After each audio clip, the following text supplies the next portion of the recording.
तो मेरी मामी जी आवाज लगाती थी, अरे संदीप इधर आ इधर आ इधर आ इधर आ। हाँ मामी जी क्या बोल रहे हो? और अपने साथ वालों को बोलते, अभी देखना देखना बोलेगा बोलेगा बोलेगा देखो। अब सारे मेरी शक्ल देख रहे हैं, 10 लोग वहां पे खड़े हैं, कह रहे बेटे बता बता तू बड़े होके क्या बनेगा? मैं शर्मा रहा हूं। बोलना बेटा बोल, बोलना, शर्मा मत, बोलना। टाटा बिरला बोला और भाग गया। फिर मेरे को बुलाती थी मामी जी और वो लोग जो भी होते थे, बुलाते थे और आके मेरे को प्यार करते थे, आए आए कितना प्यारा बच्चा है, हाँ बेटा बनी हो, तू जरूर बनी हो टाटा बिरला। अभी बड़ा होगा ना सब समझ आ जाएगा इसको, बच्चा है। देखो एक मिडिल क्लास बैकग्राउंड से अगर कोई बोल दे बच्चा टाटा बिरला बनूंगा तो क्या होगा, मजाक ही उड़ेगा ना, क्योंकि हम उन चीजों को एक्सेप्ट नहीं कर सकते। और वही हुआ, सब मेरा मजाक उड़ाते थे, सब पूरी फैमिली में। उनको लगता था कि बच्चा है 6 साल का, यार इसको क्या समझ आना है कि मजाक उड़ रहा है नहीं उड़ रहा। गलत थे वो लोग। एक बच्चे को सब कुछ समझ आता है, उसको मजाक समझ नहीं आता, लेकिन उसको यह समझ आता है कि उसका मजाक उड़ रहा है। मुझे टाटा बिरला नहीं पता था क्या है, लेकिन मुझे यह पता था कि सब मेरा मजाक उड़ा रहे हैं। और कौन है ये लोग? वो लोग जिन पे मैं भरोसा करता हूं, वो लोग जो मेरे अपने हैं। तो मेरे को लगा कि अगर ये सब बोल रहे हैं तो सही होगा ना, मैं तो एक बच्चा हूं, मुझे क्या पता।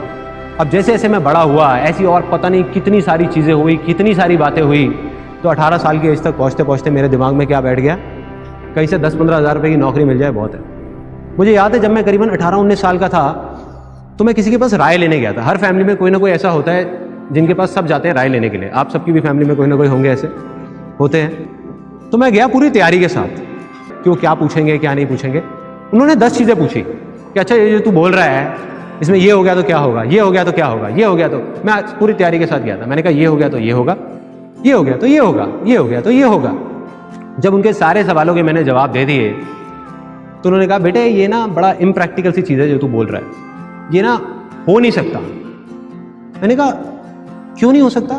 मैंने कहा बताओ तो सही, वजह तो बताओ क्यों नहीं हो सकता। तो वो थोड़ा इरिटेट हो गए, क्योंकि वो उस पोजीशन पे थे कि एक बच्चा जो कुछ भी नहीं है वो आकर के उनको बोल रहा है कि क्यों नहीं हो सकता। तो उनकी ईगो हर्ट हुई और उन्होंने मेरे को बोला बेटा अभी तुझे पता नहीं है, तू बच्चा है, ये ना कहना बहुत आसान है लेकिन करना बहुत मुश्किल है।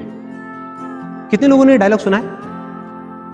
सबने सुना है, और पता नहीं कितनी बार सुना है।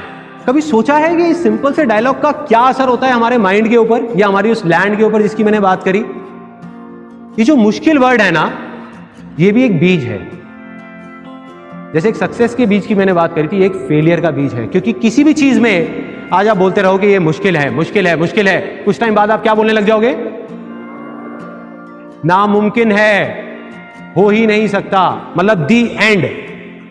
तो ये जो मुश्किल वर्ड है ना, इसने क्या किया हुआ है, हम सबको पकड़ करके रखा हुआ है, एक रस्सी की तरह बांध करके रखा हुआ है। जैसे एक सर्कस में हाथी होता है ना, उसको एक रस्सी से बांध दिया जाता है जब वो छोटा सा होता है। तो वो हाथी का बच्चा जो होता है छोटा सा, वो क्या करता है, उस पतली सी रस्सी को तोड़ने की बहुत कोशिश करता है, दम लगाता है, दम लगाता है, बेचारा नहीं तोड़ पाता, उसमें इतनी ताकत नहीं होती, नहीं तोड़ पाता। तो उसके दिमाग में क्या बैठ जाता है कि मुश्किल है, मैं नहीं तोड़ पाऊंगा, नहीं तोड़ पाऊंगा। आज वो हाथी बड़ा हो गया है, वो चाहे तो एक रस्सी को नहीं, उसमें इतनी ताकत है कि ऐसी 1000 रस्सियों को तोड़ सके, लेकिन वो कोशिश ही नहीं कर रहा। अगर कोई धीरे से जाए और उस हाथी के कान में बोल दे कि अरे वो हाथी, तेरे में ताकत है, एक बार कोशिश करके तो देख, तू तोड़ सकता है। कितनी देर लगेगी उस रस्सी को तोड़ने में? 1 साल, 2 साल, 10 साल? 1 सेकंड भी नहीं लगेगा। यही होता है, जितने भी बिलीव्स जो किसी झूठ के ऊपर बेस्ड हैं, उनको बनने में सदियां लगती हैं, टूटने में 1 सेकंड भी नहीं लगता। अगर नहीं पता ना कि मैं क्या करूंगा, कई लोगों को ये कंफ्यूजन है, कोई बात नहीं यार, मुझे भी नहीं पता था, बस इतना सा होना चाहिए अपने ऊपर भरोसा कि मैं कुछ ना कुछ तो कर जाऊंगा, इतना ही बहुत है। मैं कुछ ना कुछ अच्छा कर जाऊंगा, मैं कुछ ना कुछ तो ढंग का कर ही लूंगा अपनी लाइफ के साथ में, इतना मुझे भरोसा है। चाहे कितनी भी मुश्किलें आ जाए, कितनी भी प्रॉब्लम्स आ जाए, दुनिया मुझे कुछ भी बोलती रहे, ये संदीप महेश्वरी कुछ भी बोलता रहे, कोई भी कुछ भी बोलता रहे, कोई फर्क नहीं पड़ता, मैं कुछ ना कुछ कर जाऊं, बहुत कर जाऊं, कोई नहीं रोक पाएगा, खुद भी नहीं रोक पाओगे अपने आप को यार, दिमाग भी नहीं रोक पाएगा। इसको बोलते हैं मोमेंटम। तो right now I am in that momentum stage. चाहे मैं हूं, चाहे कोई भी है, चाहे वो कोई क्रिकेटर है, चाहे कोई बिजनेसमैन है, चाहे कोई सिंगर है, चाहे कोई म्यूजिशियन है, एक बार मोमेंटम बन जाए, for example A R Rahman में और आप में क्या फर्क है? उसकी स्पीड 200 की चल रही है, मुश्किलें उसके भी सामने आती हैं, आपके सामने पत्थर आते हैं, उसके सामने तो दीवारें खड़ी हुई हैं, वो लेकिन तोड़ता हुआ निकल जाता है।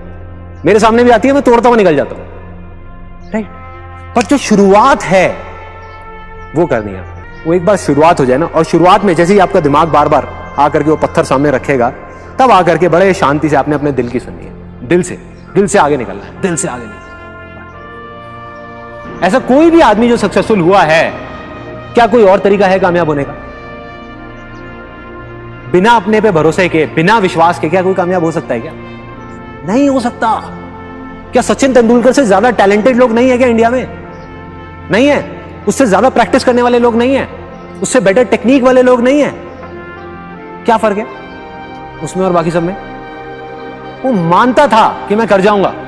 जहां दूसरी तरफ कोई बंदा अपने आप को देख करके बोलेगा, उसकी हाइट है 5'8" और देख करके बोलेगा यार मेरी हाइट 5'8" है और क्रिस गेल की सपोज 6.5 फीट है, तो इसलिए मैं ऐसा छक्का नहीं मार सकता। तेंदुलकर कहेगा मेरी हाइट कम है इसलिए मैं मार सकता हूं, राइट।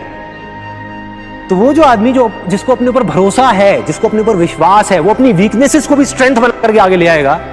और जिसको अपने ऊपर भरोसा नहीं है, जिसको बिलीफ नहीं है, वो अपनी स्ट्रेंथ को भी वीकनेसेस बना देगा, वो अपनी स्ट्रेंथ को भी वीकनेसेस बना देगा।